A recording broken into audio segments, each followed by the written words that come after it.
on a manqué d'informations, on a manqué d'accompagnement. Notre véritable problème au MOEL, ce n'est pas forcément d'aller à la Cour constitutionnelle, ce n'était pas notre objectif. Mais que la Sénat nous conseille, entre dans son rôle pour nous dire, voici, on a... Et puis, la grande problématique, elle est toujours là. Au moins, l'expert a reconnu qu'au nombre des pièces, il y a quand même une pièce qui s'est rajoutée, au moins.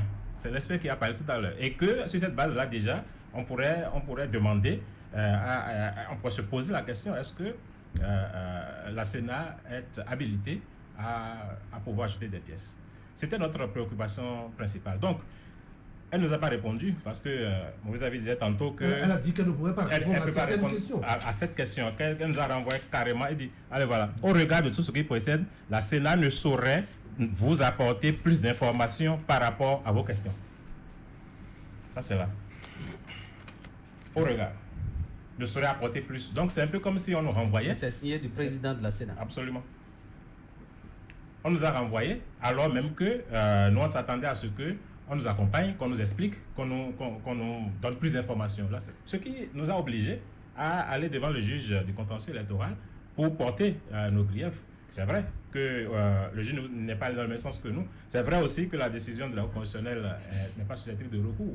Mais cela ne veut pas dire que... n'est pas susceptible de débat. De débat non plus, on peut faire le commentaire, parce que le commentaire des décisions de la Cour, c'est ça qui nourrit la doctrine. On peut faire le commentaire. Sauf que nous, on s'est déjà conformé à cela. C'est maintenant que je suis en train de comprendre ce que la Sénat devrait nous donner comme réponse. C'est ça que vous expliquez là tantôt. Et ça fait plaisir si c'était que c'est la Sénat qu'on avait en face. Au moment où on écrivait, elle aurait pu nous expliquer que c'est parce qu'il y a des actes de naissance qui n'ont pas, les anciens actes de naissance qui peuvent venir en légaliser et les actes sécurisés qui ne viendraient pas en légaliser. Donc il pourrait avoir un déséquilibre, une discrimination, on pourrait rejeter. C'est tout ce qu'on attendait de la Sénat. Je réponds encore une fois. Le problème du MOEL Bénin, ce n'est pas comment avoir sa liste. Elle a sa liste il y a longtemps. Il y a longtemps, je me rappelle très bien. Ça fait plus d'1 an qu'on a commencé, que le président Yadi a commencé par dire, allez les pièces, plus d'1 an.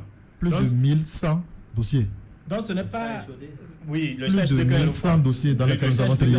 Plus d'1 an, on a commencé déjà par dire les dossiers, les pièces qui sont périssables, mettez-les dedans, on va voir au fur et à mesure changer. Donc on a pris nos dispositions. En fait, ce n'est pas que MOEL Bénin a des difficultés, mais il fallait que MOEL Bénin relève que dès lors que vous permettez à une autorité, fût-elle réglementaire, d'aller compléter une pièce qui n'est pas prévue, vous mettez là en mal la loi. Vous mettez en mal la loi simplement parce que demain, cette même autorité peut venir dire bon allez, il nous faut un quitus environnemental, il nous faut un quitus et rien ne se passerait. C'est tout notre problème. Mais on a vu